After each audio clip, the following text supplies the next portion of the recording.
What is good, everybody? Man, good to be back after a long weekend of madness in the NFL, man. Um, if you were tapped in with us, you saw us on Thursday night when we did the first round live stream for the NFL draft. If you haven't watched that, crazy reactions, funny stuff, man. But we are going to be talking some analysis and some reactions from the NFL draft because we are in the start and full swing, really, at this point, into dynasty rookie drafts. So we want to talk about some of these players, give our breakdown, some of our analysis on some of these guys, and really help you guys really be able to sift through some of the sand and be able to pick some of these guys for your teams and make those right decisions because ultimately we're here to win dynasty fantasy football championships and you can only do it through trades and through the drafts. So let's make sure that we do that with this draft. But without further ado, let's bring War on and we'll start talking about some of this, man. What's good, man? What can I say? The draft is over. It's kind of bittersweet, but here we are. It is Here we are. bittersweet because it's like we wait all off season for this moment and it comes and it goes so quickly. And it's like Yeah. now it's just wait for the season. Just wait for season. Yeah, that's all there is to it. I mean, it's a long haul between now and the season. Paying attention close to training camp battles, just the really boring, dull stuff. But this is where you separate losers and champions. So, Yep, for sure. So, you and I we're just finishing a couple of the rookie drafts in our leagues that we play in together. I'm not going to lie. My gamblers draft has been phenomenal, bro. Like I could not feel any better about any league in that, or I couldn't feel any better about any draft than I do in that league, man. But it's do you have a team that typical. you feel really good about with one of your drafts? And gamblers. Gamblers, For sure. okay, I think I definitely probably had the second best draft in gamblers. I was able to acquire Dobbins for a very fair price, and I was able to get a couple of nice pieces in there. So fair enough.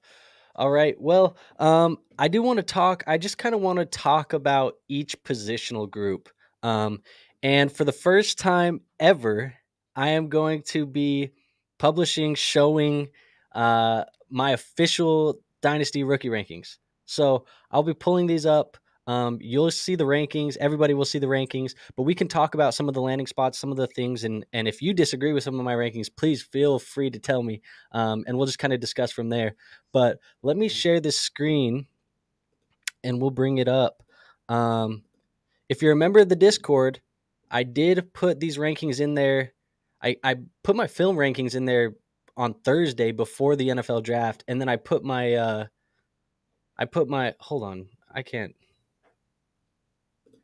There we go. Okay, I put my film grades in there before the draft, and then I put my official rankings in this morning so people could get them before their rookie drafts. But so let's talk about running backs first. I want to talk about the running backs because this is where a lot of the talk was how strong this class was. And let me get your name up here so people know where to find you at. Um, but the strength of this class was what everybody said was how deep of a running back class it was. I yeah, think you and I were kind of texting throughout the thing, and it's just like, did it feel as deep now after we got landing spots as it was beforehand? no, it doesn't. Because some of these landed spots are very handcuffy, if that's a word. Very, very safe as far as like real life value, but fantasy value. Yeah, no, I have to agree. And I guess let's just start at the top, man. My running back one, Bijan Robinson. I think that's everybody's running back one. Went to the Atlanta Falcons 108. How do we feel about it? Do we think do we think this is the perfect landing spot for Bijan? I think so. I mean, are there more spots where it could have been even more perfect? Yes, but this is a very great landing spot for him, I Yeah, I believe. mean, obviously, when I look at this, who was it? Was it Jeff in one of our leagues where he said he instantly posted Tyler Algier on the block? Um, Yeah, I sold which I sold Algier I sold out Jared based on the rumor that Falcons were going to draft Bijan. I Yeah. got him out of there. Well, okay. Let's talk about, I guess, Bijan and Jameer Gibbs, their first round draft capital. I loved Gibbs's draft uh, capital, and I liked the landing spot and all the other stuff right away at the draft. You did not feel the same way right away. Not right away, no, but a little bit, a few days later, yes. It was trading DeAndre that made you feel that way. Yeah, and I mean, I did another draft that for a league that you're not in, and I actually just like, you know what? Andrew trusts Gibbs landing spot, so I just took him there. Just like I said, we'll see what happens. And then Swift got traded, so I was like, okay, perfect. Yeah. Well, And I really, I also think, and I also feel like the experts and everything, they're fully behind Gibbs. They're saying that he's going to break the earth in half with at this landing spot. I hope not against the Bears. I mean, hopefully you too with the Vikings. But yeah, they say he's going to be fairly dominant this year, so we'll see. yeah. I mean, so really, the whole reason, and I was talking to you during the live stream that I liked it because of the capital, and as you can see here on the sheet, um, you have your running back one hit rates, your running back two hit rates, and the average opportunities per game. And just look at the difference from running backs who are drafted in the first round compared to as you get to second, third, fourth, fifth round running backs. You have a 25% chance that they turn into an RB1. That means one out of every four running backs drafted in the first round, you're guaranteed to have running back one numbers out of. And 55% give you an RB2 season. So, like, we're batting 55% on a rookie pick at the running back position. I'm more than happy to take that. And then you see the opportunities per game. It's 17 touches, or like that's receptions and carries together. But 17 opportunities a game. What do you want most out of your running backs? You want guys who are going to get the ball a lot. And Yep, that's just what opportunity. first round running backs get. And that's why I was so high on Gibbs after he went 112. Yeah, definitely. I think that those guys are going to be get a lot of opportunity to make a big impact on their offense. I mean, that's kind of an understatement in Bijan's. I think Bijan quite possibly will be the offense in Atlanta. Gibbs has a couple more mouths to feed, but ultimately, I think he'll be good, especially with our guy over there, our good old guy, that quarterback still, Oh, until Hendon Goff. Hooker comes in. Yeah, uh, yeah, I can see the opportunity there for him. So let me ask you this, because as we got down a little bit more, Joel Embiid was ruled out of game one, by the way, for the Celtics, and Yeah, I see that. I just saw that. Okay, so sorry that distracted me. So anyways, we have like the tier one, the tier two. I obviously wasn't willing to put Jameer Gibbs into tier one with Bijan, but I think he's in a tier of his own now at this point. I have my tier three, which again I have another guy in a tier of his own. It's Devon A. Chain to the Miami Dolphins. Um, you see Esco, he says, "Uh oh, JoJo," talking about Joel Embiid. Um, But then we have A Chain in the tier three, and then I have a big clump of tier four. So I want to talk about that tier three, that tier four. I have it as RB3, Devon A Chain, RB4, Zach Charbonnet, RB5, Roshan Johnson, RB6, Tajay Spears, RB7, Kendre Miller, and RB8, Tank Bigsby. Um, how do you feel about that? Do you think A Chain is in a tier of his own? And if not, tell me why. And then I guess as far as the tier four guys, tell me how you feel about those ones. I'm trying to not sound like a biased homer here. Trying. I'm genuinely trying. A Chain, I'm okay with him being in tier three. I don't think people quite understand the situation, the running back situation in Chicago, the way that I would. That pick, I've heard nothing but across the board praise for the Rashad Johnson pick. And I've heard from multiple different experts that by week four, that backfield is going to be his. He'll be the running back one by week four over there. That's what I'm hearing. I heard Bijan himself talk about how good Rashad was. So if anybody, and I know it's probably just me, Roshan Johnson is actually my running back four, and he would actually be in tier three. Tier four would start with Zach Charbonnet because a lot of these other guys are almost locked into a handcuff role. And I feel like for the most part, Roshan is one of the few guys up there that has the opportunity to take over the running back position. Khalil Herbert was what, fifth round pick? Like he got drafted around the same time, and Dante Foreman is on a 1 year deal. He's on a 1 year deal. So, I mean, he might not even make it through training camp. That's why I'm surprised in certain leagues where certain league mates of ours decide to trade Dalvin Cook for Dante Foreman. I was thinking, like, let's get the drug test ready because that was insane. That guy might not even make it to the regular season. Um, I I saw that trade and I was like, what the hell is happening? And even worse, that guy's a Vikings fan.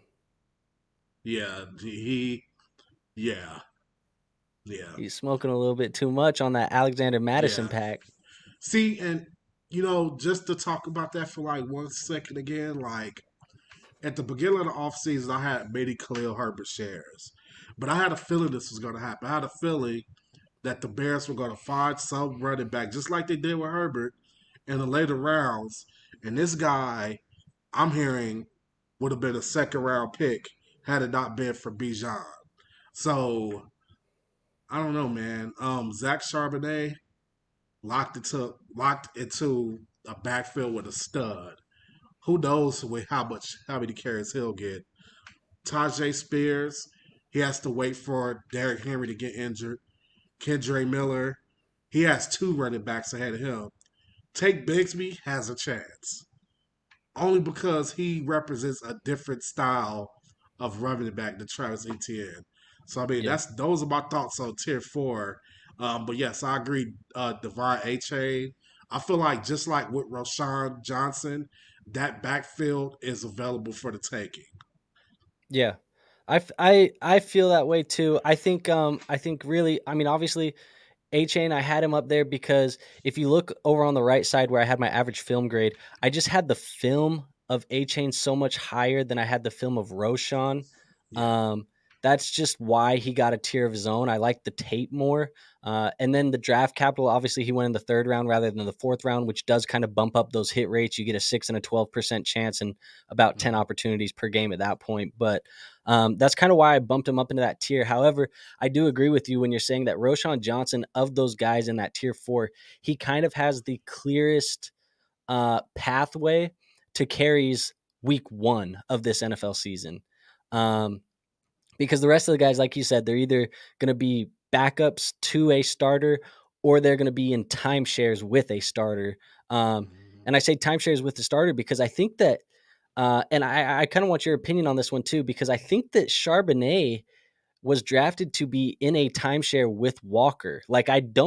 I really can't wrap my mind around why you would use a second round pick, top 50 NFL or draft capital on a running back that you would put on the bench. I assume you got a role for him. You have an idea for what you want to use him. Now, he's a little bit better in the passing game than Kenneth Walker is. I'm wondering if maybe they're going to kind of 60-40 this thing and let kind of Walker be the 60 and Sharp is the 40. I mean, it would fit the Seahawks and Pete Carroll's profile to put a running back in a timeshare. I mean, I would not be happy if I had Kenneth Walker shares right now, unless I had So Zach Charbonnet. But So let me ask you this though, because we're talking. Yeah, I agree with this. Esco says this is a red flag on Walker. Um, and so you have, let's say you have Kenneth Walker. You and I both did a show, um, probably a month or two ago at this point, where we did top 10 running backs, and you and I both had Walker as like a top four running back in Dynasty Fantasy Football at this point. I'm assuming he's not there now for you, right? he might have fell down a couple ticks. So let's play a game. Let's play a little name game. And I'm gonna say a running back, and you tell me which one you're taking between him and Kenneth. Okay, Bijan. Bijan, Let's go Gibbs. Gibbs, Jonathan Taylor. Taylor. Let's go Brees. Despite what we know, Brees. Okay, I'm gonna go down a little bit more. Austin Eckler.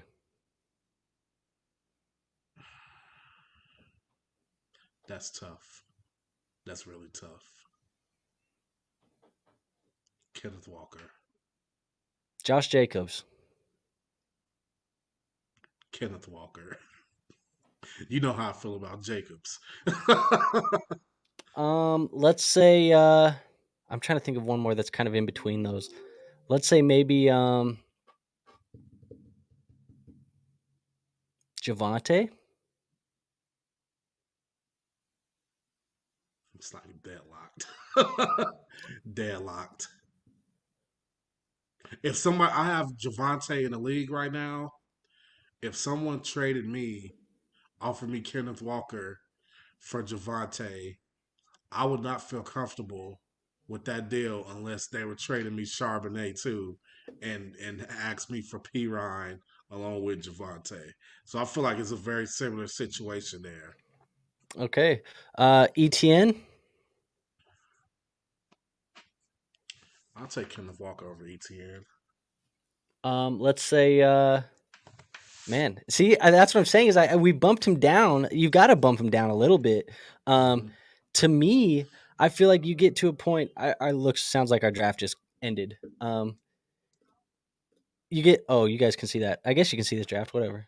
I was just gonna mute this thing, but so yeah, I think you got to bump him down a little bit. I think it's definitely not ideal because part of the knock on Kenneth Walker, anyways, and reasons why I sold Kenneth Walker this offseason is because I think year one he kind of overproduced. I don't think anybody expected Walker to be that good. I thought Walker was going to be good. I didn't think he was going to be like rookie of the year contention good. Mm-hmm. Um, and then he just we had the issues coming out of college where we all questioned whether he was going to be able to be efficient in the passing game for fantasy football, and he kind of wasn't.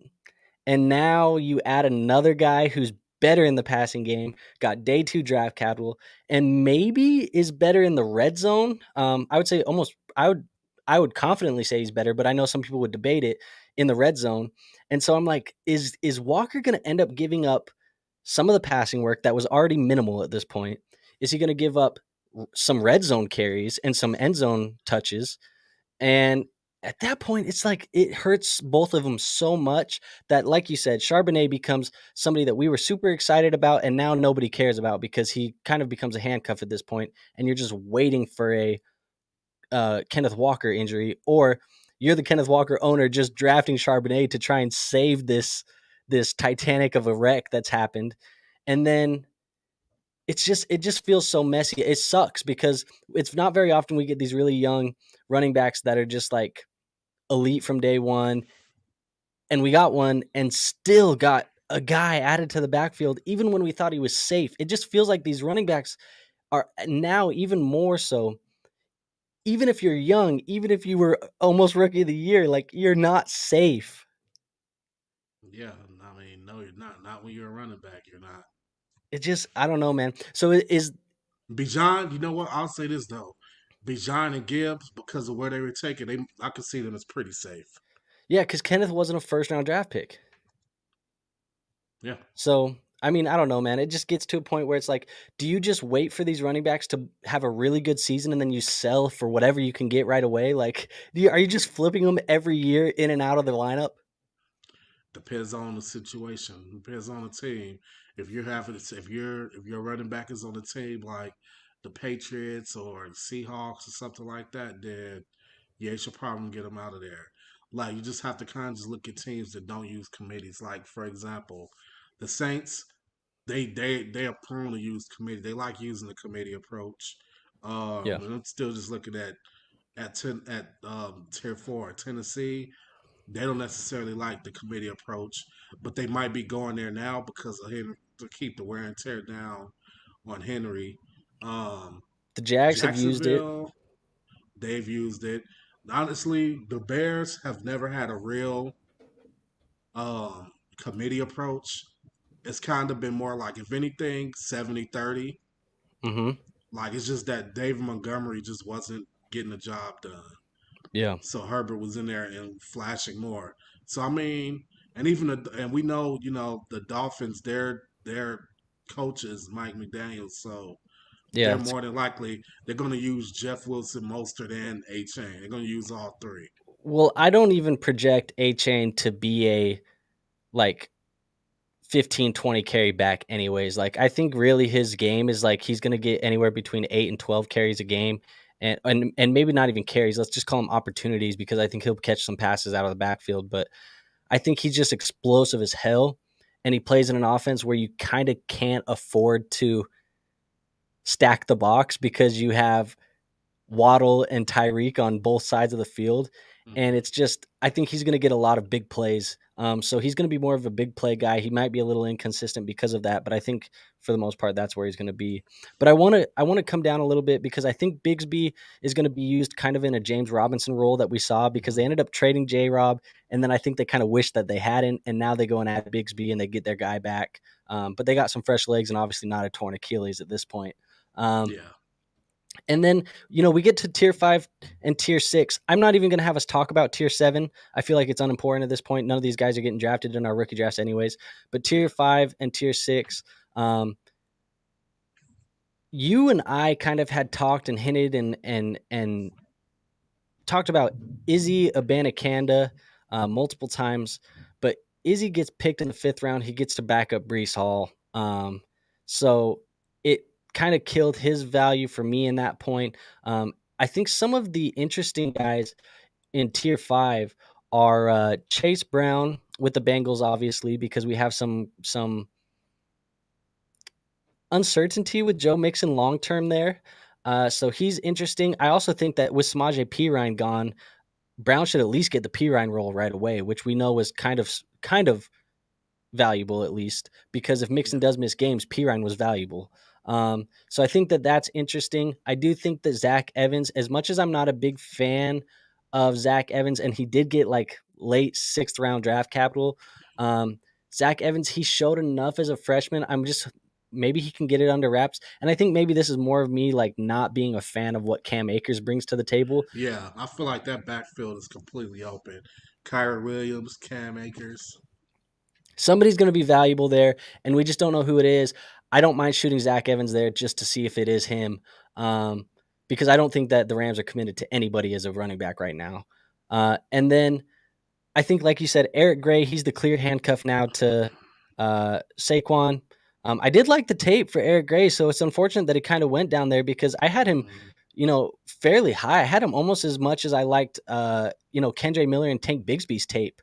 So it Yeah. was pretty interesting, but he obviously not good draft capital, and it goes to the Giants. But I think something to keep of note is that Saquon is on a franchise tag, and maybe Eric Gray could be a year 2 play, maybe. Maybe. So that's all you're looking for at the last round because you're going to get these guys in the 4th and 5th rounds of your rookie drafts probably. Maybe some of them you have to take late 3rd, but 4th and 5th, and so you're just looking for a guy to put on the taxi and take a shot. I do like Deuce Vaughn to the Cowboys. I think he's going to get some passing down work there. Pretty quickly. And then I do like Dwayne McBride to the Vikings. Now there's some hurdles that has to go with Dwayne McBride because I did like the tape for him. Obviously, he got some pretty bad draft capital, and there is some guys ahead of him, specifically Dalvin Cook and Alexander Madison. So I think that the pathway that you carve out for a guy like Dwayne McBride is possibly, Dalvin gets cut or traded here after the draft, and then Alexander takes the 1 and McBride takes the Alexander role. So I think that's kind of where that could go. He's gonna have to beat out Ty Chandler. So that's why I kind of have him so low. And then other than that, I wanted to talk about Sean Tucker because Sean Tucker is somebody that we all liked, somebody that we all thought was talented. But obviously the medicals didn't check out. He's dealing with some things that, obviously no team felt confident in drafting him, but he signs as a UDFA to a backfield that doesn't really have. I mean, we A know that they runaway have starter. Yeah. we know they have Rashad White, but they don't have. It's Chase Edmonds and Keyshawn Vaughn behind him. Mhm. Is Sean Tucker, being as talented as he is, if the medicals end up, working themselves out, Sean Tucker could be a steal right here. He could be. At the very least, he should be able to beat out Keyshawn Vaughn. Yeah. So, is there anything in that tier that you disagree with, or is there anybody in there that you're keeping an eye on for your teams? No, you pretty much hit the nail on the head on all of them, pretty much. Cool. All right. Well, let's just scroll down real quick to wide receivers. This is the other big portion of the show, but and then we'll slightly touch on quarterbacks and tight ends because there's not a ton of them that you need to draft. But um, we got our wide receivers of the first round guys, the guys that got drafted in the first round. We have Jackson Smith and Jigba to the Seattle Seahawks, Jordan Addison to the Minnesota Vikings, Quentin Johnston to the Los Angeles Chargers, and Zay Flowers to the Baltimore Ravens. Of those first round guys, they make up my tier one and my tier two. Tier one being Jackson Smith and Jordan Addison, tier two being Quentin Johnston and Zay Flowers. How do you feel about these guys? Do you have a gripe with me kind of splitting it in half there and having the top two there and the bottom two? And then what landing spots do you like and which ones do you dislike? Um, I think I'm fine with the way you split it. I think it's pretty. I think for JSN, you kind of have to put him there, even though he's gonna. It's a lot of mouths to feed in Seattle, just because of the talent. Addison, the opportunity is he has a good opportunity, so him going there is a good one. I think there's just a little more opposition for Quentin Johnson and Zay Flowers. We talked about it. Not necessarily. Not only is there mouths to feed, but there's also like a question of whether or not the ball could be delivered to him. So I don't have too much of a problem with why you have them ranked. Yeah, I mean, if we look over to that right side, you see my average film grade. And keep in mind that these film grades are grades that I give players based on college tape alone. I do not account draft capital. I do not account landing spot or anything into those film grades. That is purely just off of what I saw on tape when they were playing college football. And so, like, for me, obviously Seattle, there's a deeper wide receiver room with DK and Tyler Lockett. Tyler Lockett's going to be like 97 years old next year, and I think at that point, JSN is going to be he's going to have proved that he's really that dude. Because you see my film score for him, look at how much higher I have him ranked than everybody else in the class. I mean, he was my clear Yeah, I cut wide see it. receiver one.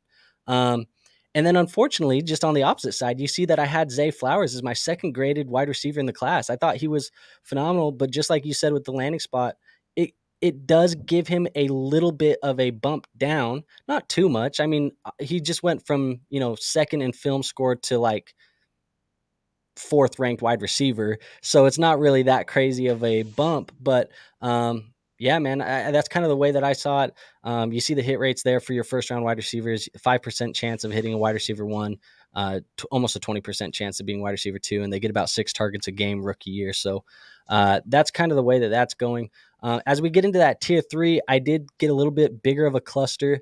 I have it as Josh Downs for the Colts, Jonathan Mingo for the Carolina Panthers, Jaden Reed for the Green Bay Packers, and Marvin Mims for the Denver Broncos. Am I missing anybody in this tier?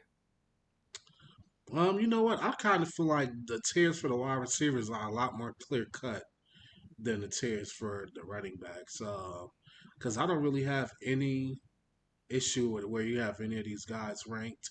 Um, I know more about the landing spots than the talents themselves. Mingo. Okay, first let's touch on Josh Downs.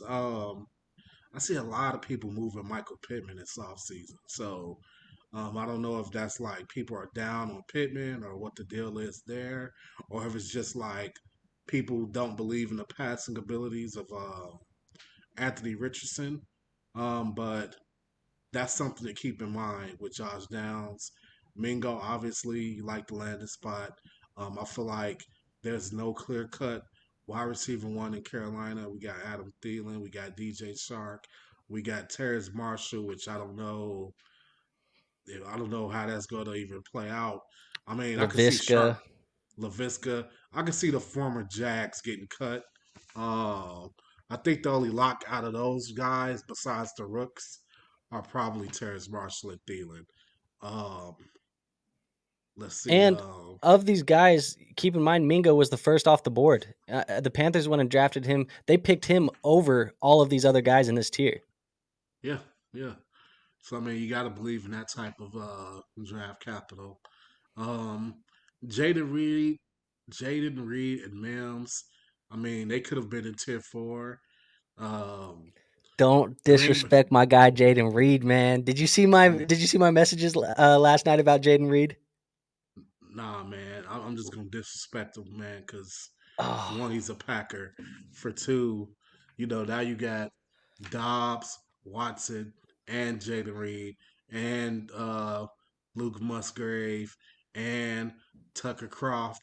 I think that's how he said Tucker Craft. Croft. yeah, Kraft. Uh, you got all those guys there, and let's tie a bow around it. And the bow is, can Jordan Love even play? So, I mean, you can tell that the Packers think a little less of Jordan Love because they're doing something for him that they never did for Rodgers. They're surrounding him with offensive skill players. So You we'll think that's see. just them giving a middle finger to Rodgers for demanding a trade? I think that would be a waste of draft capital to prove a point by drafting some guys. I think that's our guy needs more help than Rodgers needs. I think that's what it is. And then Fair you enough. got Marvin Mims.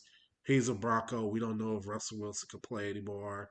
And there's like 28,000 wide receivers in Denver right now until they change that. So I honestly think that I honestly will put Jalen Hyatt and Rasheed Rice over Jaden Reed and Marvin Mims. Fair enough. I mean, I'm not gonna. I can't fault you for ordering it whatever way you order it. I just think that Jaden Reed, you see, there's a common theme between some of these guys in that tier three, and it's pretty much everybody drafted in the second round, and then throw in Josh Downs. And really just sub him out for Rashee Rice because I do not like Rashee Rice's tape. You see, he scored a 6.4 for me on Mm-hmm. the tape score.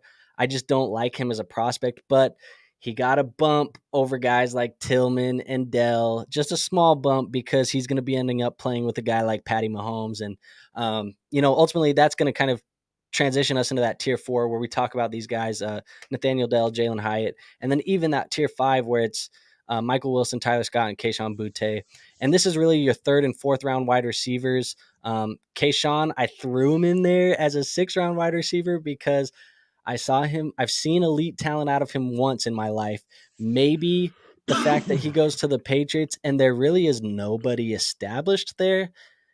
It's a very slim chance. I mean, you see the wide receiver one hit rate and the wide receiver two hit rate probability there, and the average opportunities per game 0%, 0%, 2 opportunities a game. It's not likely. I'll tell you, my Bears insider, Tyler Scott.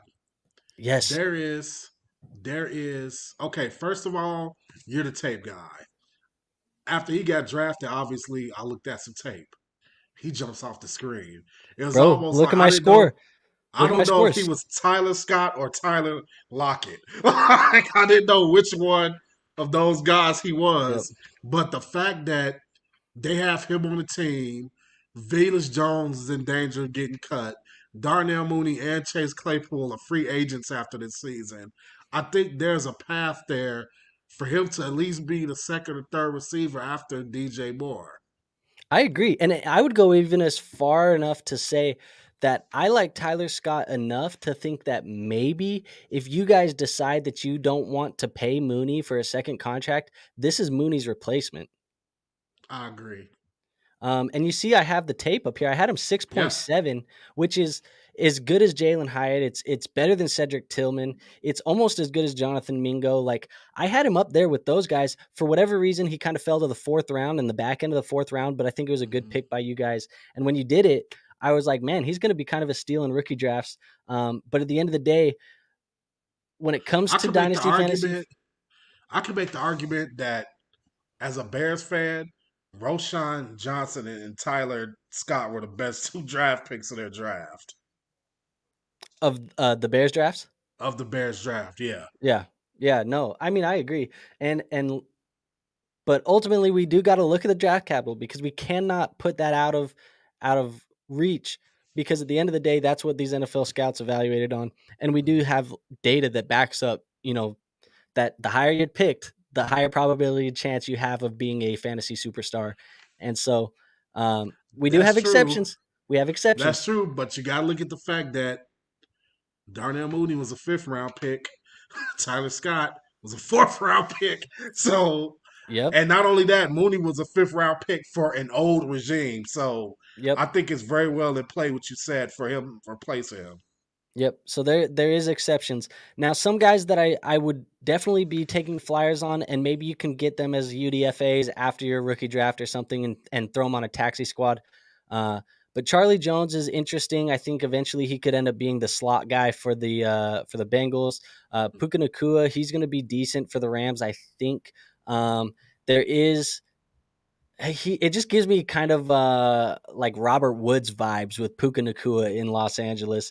And then one thing too is I don't have him on this list, but I like A.T. Perry going to the Saints because after Michael Thomas, and even if we just how reliable are we waiting on Michael Thomas? I don't know, but after Michael Thomas, there's not a lot of established guys.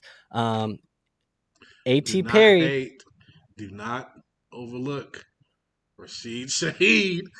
Oh, Don't dude, overlook how can him. I disrespect this man? I can't even. Now, I do like Rashid Shaheed, and I can't disrespect him because Weber State alumni. Weber State alumni. We cannot. We can't. I got to rock with the Wildcats, baby. So, I can't disrespect Rashid, but A.T. Perry and Rashid are totally different players. A.T. Perry profiles as a complete X wide receiver. He's like 6'4", 6'5", like 215 pounds. A.T. Perry is a beast, but he plays that X receiver slot, and that's it, which is good for him because if Michael Thomas does get traded or Michael Thomas is unhealthy, he would take that slot or that side of the field, that X receiver. And that would be the replacement to Michael Thomas would be A.T. Perry, and then Olave would stay where he's at, and Shaheed would stay where he's at on the formations. So I do like Mhm. A.T. Perry a little bit. If you're not if you're not super confident in Michael Thomas, which I'm not, so I like A.T. Perry. I like taking a shot on him. Is there anybody else on here that you like, anybody that you don't like, and then is there anybody that we left off the list that maybe you're keeping an eye on?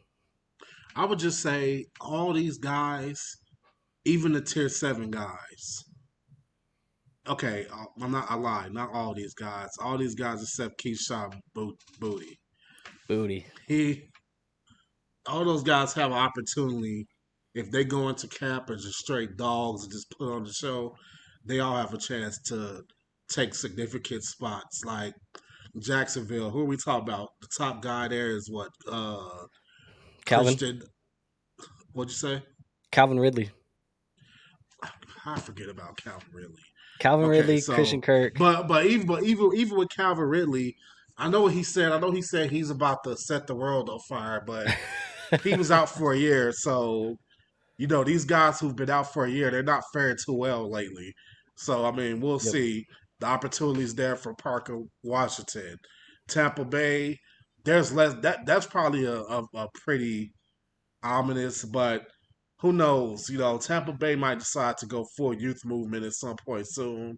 I was gonna Um, say there could be life after Godwin and Evans. Like yeah, if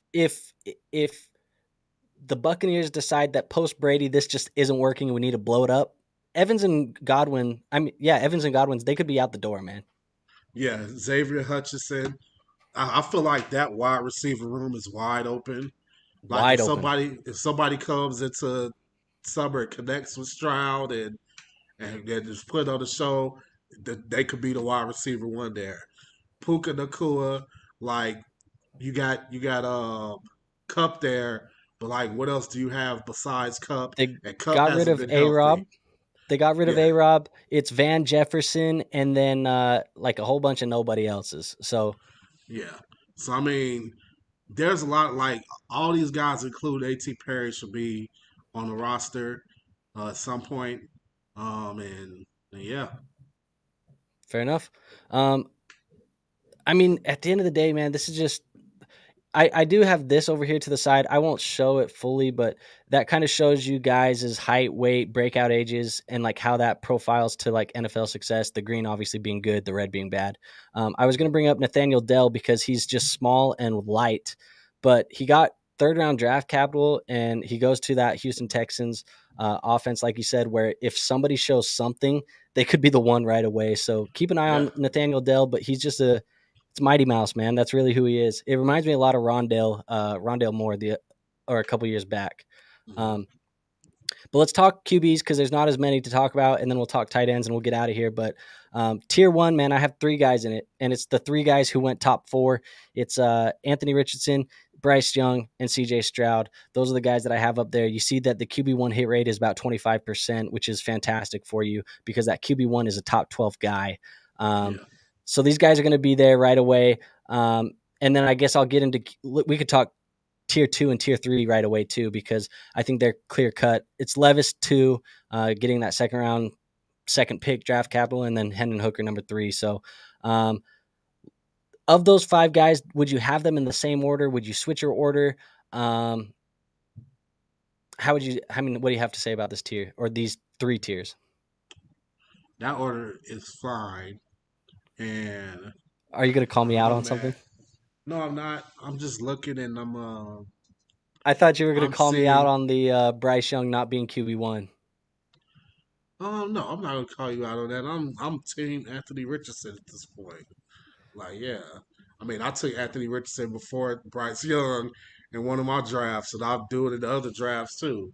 Yeah. Um, I think that there's a question on whether or not Hendon Hooker is above. I couldn't believe it like going in, but Hendon Hooker actually might have a brighter future than Will Levis. I just don't. My argument here is I see.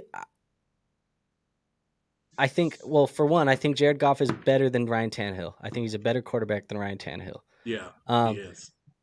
and I think that the Titans are more likely to blow it up and see what they have on the young guy than the Lions are. So Yeah. the reason why I have him too is because I do think that Levis is going to get starts in 2023. Like I think it's almost guaranteed that Levis will get starts this year. We'll see. We'll We'll see. see, man. We'll see. And We'll I see think how he's more that's gonna talented. be interesting. Is I think he should destroy Malik Willis, but it's gonna be interesting.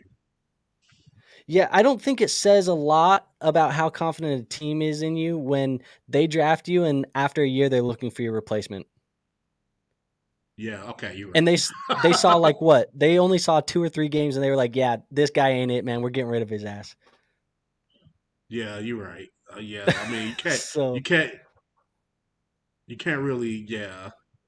when you were drafted in the what was it? The 3rd round of a year where we talk about the QBs being notoriously awful, and you weren't even the first QB taken in the shittiest QB year we've seen in the last 5 years. Come on, man. I just don't believe in Malik Willis, bro. I can't even fault you, man. I can't even fault you, man. But they'll let him compete in camp. We'll see. They'll let him compete. I mean, they said Because I I mean, think it's going to be Vrabel. an even bigger indictment if Levis isn't able to beat Malik Willis in camp. Oh yeah, that'll be a career killer at that point. Yeah, Um, but I think I mean they already came out and said Vrabel already said he's like Levis is our QB3, Malik two, Ryan's one. Um, but we'll see how that plays out over the offseason. So it's like you already said you pulled the hard card of like this is our draft or our depth chart order, but we'll see how that plays out. Like you already kind of just went back on it a little bit yeah, a by little even bit. putting Yeah, that out. So we'll see what happens. I think Levis will get starts year one. But as we get into this tier 4 and tier 5, I will say that I would say unless you're playing super flex, obviously if you're not playing super flex, half of this list is irrelevant as hell. And most of these guys you're not even taking very early in your rookie drafts, anyways, if you're not playing Superflex. But we play Superflex. So of the rest of these guys, let's say tier 4 to 6, do any of these guys have appeal to you in leagues? To me, I like Bennett, I like Hall, and I do like. I'm not gonna lie, I kind of like Clifford just because I don't believe in Jordan Love, and I like Thompson Robinson a little bit. But the problem to me is that Thompson Robinson is never gonna get a start unless Watson's hurt. Um, and then the other guy that I did like, Dugan, I don't think he's going to ever start because obviously it's Herbert, so you're drafting a handcuff. And then Hayner, maybe, but ultimately there's a lot of guys on here that aren't really ever. You're going to be drafting handcuffs to your starting QB. But I think that Jaron Hall, Stetson Bennett have some more intrigue past just being a handcuff. I like Aiden O'Connell. Do you? Yeah, I just feel like he's one of those guys that could be molded into the perfect system quarterback for what that guy over there for the Raiders wants. Just like the guy just like the guy they signed in Jimmy Garoppolo, he could be another one of those guys. I think that definitely is in the cards. Well, not in the cards, but I think that's at play. Fair enough. I just say Stetson and Jaron because, the one thing that I just can't seem to get out of my mind, and I know that Matt Stafford, he's a Super Bowl winning quarterback just a couple years back. He's a good player. Obviously, you and I know more than most seeing him play in our division that Stafford can ball. It's just he never had guys in Detroit, but he can ball. And the thing I can't get out of my mind is that he was pondering retirement because of a neck injury and a spinal cord injury. And then you come up and then you trade for Baker Mayfield, right? And then you let him Hmm. play out the rest of the season. Then you go and you draft Stetson Bennett in the 4th round, which is that's not horrible draft capital.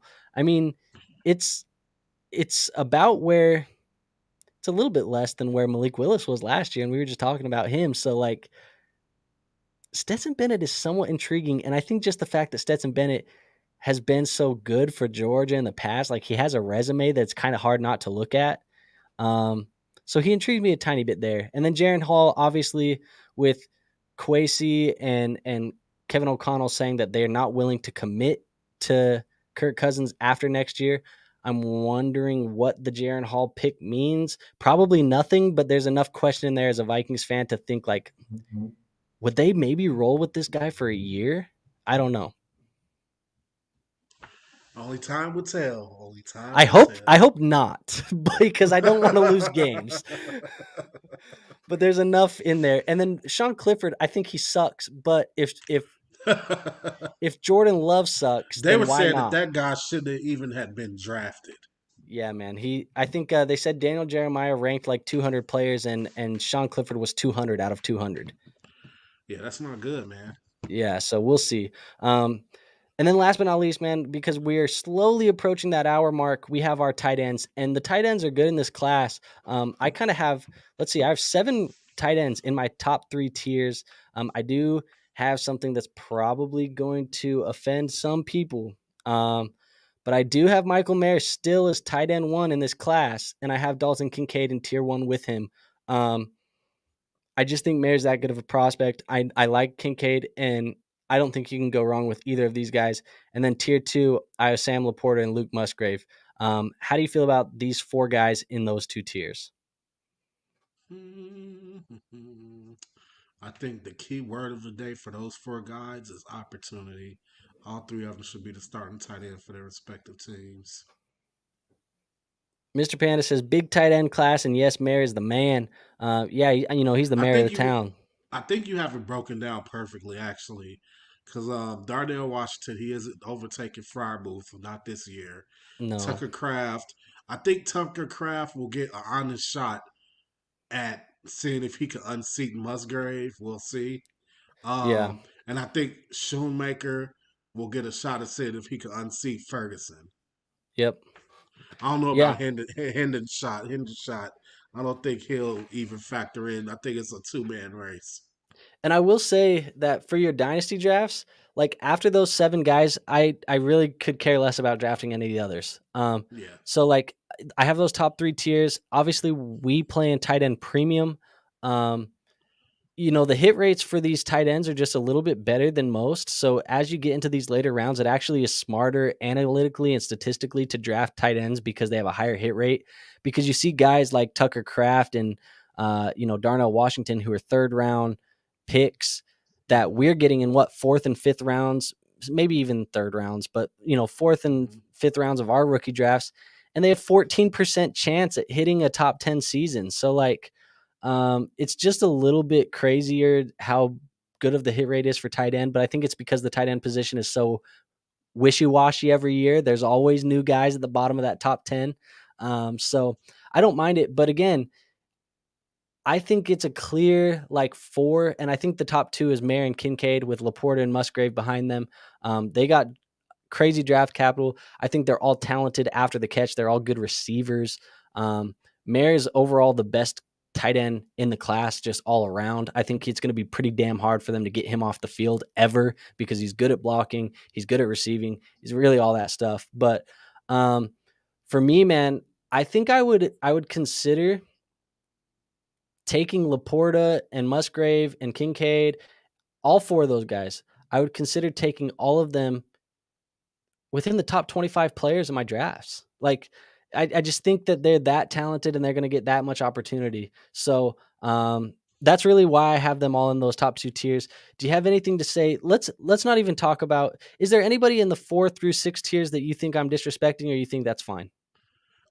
Zach Kuntz. I don't.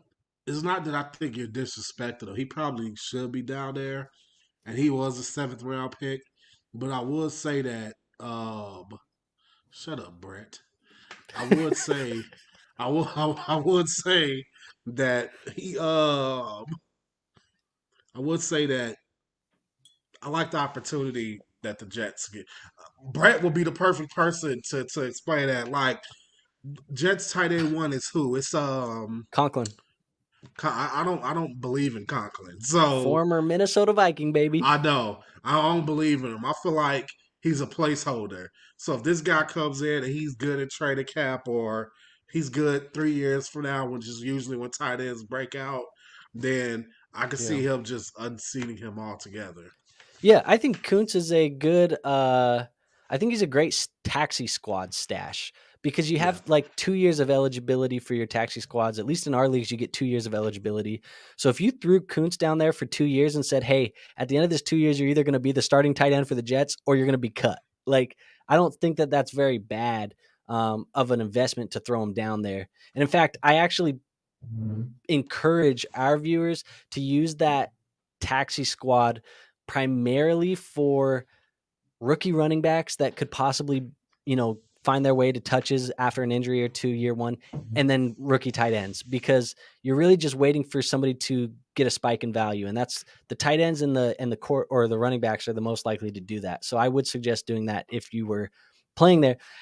For example, though, the one thing that Kuntz has going really well for him is the athletic profile. I mean, Math Bomb on Twitter, he does like RAS, which are like athletic scores. And I think Kuntz had a perfect 100% on the athletic score. So, like, this guy's a freak athlete. It's just, he got picked in the 7th round and Yeah. he's going to a team where, Garrett Wilson's established. Then they went and got Lazard, and then they have a whole bunch of other guys. I know I'm missing somebody off the top of my head. Who am I missing? A lot of people. Tons of people. You got muted for a second. I was still muted. I said, is Corey Davis still there? I think he still is there. There's just I so many. mean, There's so many passing options, man. yeah, they've Look, just here been goes adding and Brett. He adding. says, Aaron Rodgers, Brees, Garrett. Yes, man, we know. We talked about all them dudes. We're talking about the bums that you signed this offseason. Like the Mecole Hardmans of the world. And meanwhile, he's typing Mecole. But anyways, I think I think that I think that's exactly right. You broke it down. You said those 4 guys they have immediate opportunity to start week one. Especially if they have a good camp, Kincaid, Mayer, Porta, Musgrave. But then I like Darnell. Obviously, I just don't think that there's opportunity for him to. I think Frymuth's a more talented tight end. So unless they're willing to do two tight end sets and still use Darnell as a receiver, he'll be interesting there. But I think he's going to be better for Najee in the run game because you have a guy that big blocking on the edge. And then Schoonmaker, like you said, he's going to have opportunity right away, and Kraft's going to get an honest shot. So, that's really the way that I see it. I want to ask you before we really, before we end the show, we've talked about, we talked about all the rookies, the landing spot, what it meant for them, who you would take, where you would take them, how we'd rank them. Is there any players, not rookies, that you would have on your rosters that have been either positively affected by the NFL draft or negatively affected by the NFL draft? Who are some of the guys that come to mind? What are you doing with these guys? How do we react to it? I'll talk enough about the Bears. Dante Foreman is not worth anything now. Let's see. Let me get some different teams in there. Who was made irrelevant? Tyler Lockett. He's I one think who I would look it's a at. negative stamp for Tyler Yeah. Lockett for sure. Rashad Bateman. I think Rashad Bateman will get traded before the season starts, unless I the hope so. Ravens unless the Ravens just want to be real pricks about it. Um, yeah. Let's see who else jumping around. Obviously not great for like the Ryan Tannehill, Malik Willis's. We've talked about that a little bit. I Yeah. think as you go a little bit more into it, like obviously Dawson Knox. Yeah, he's Dawson done. Knox is a huge loser out of here. Um,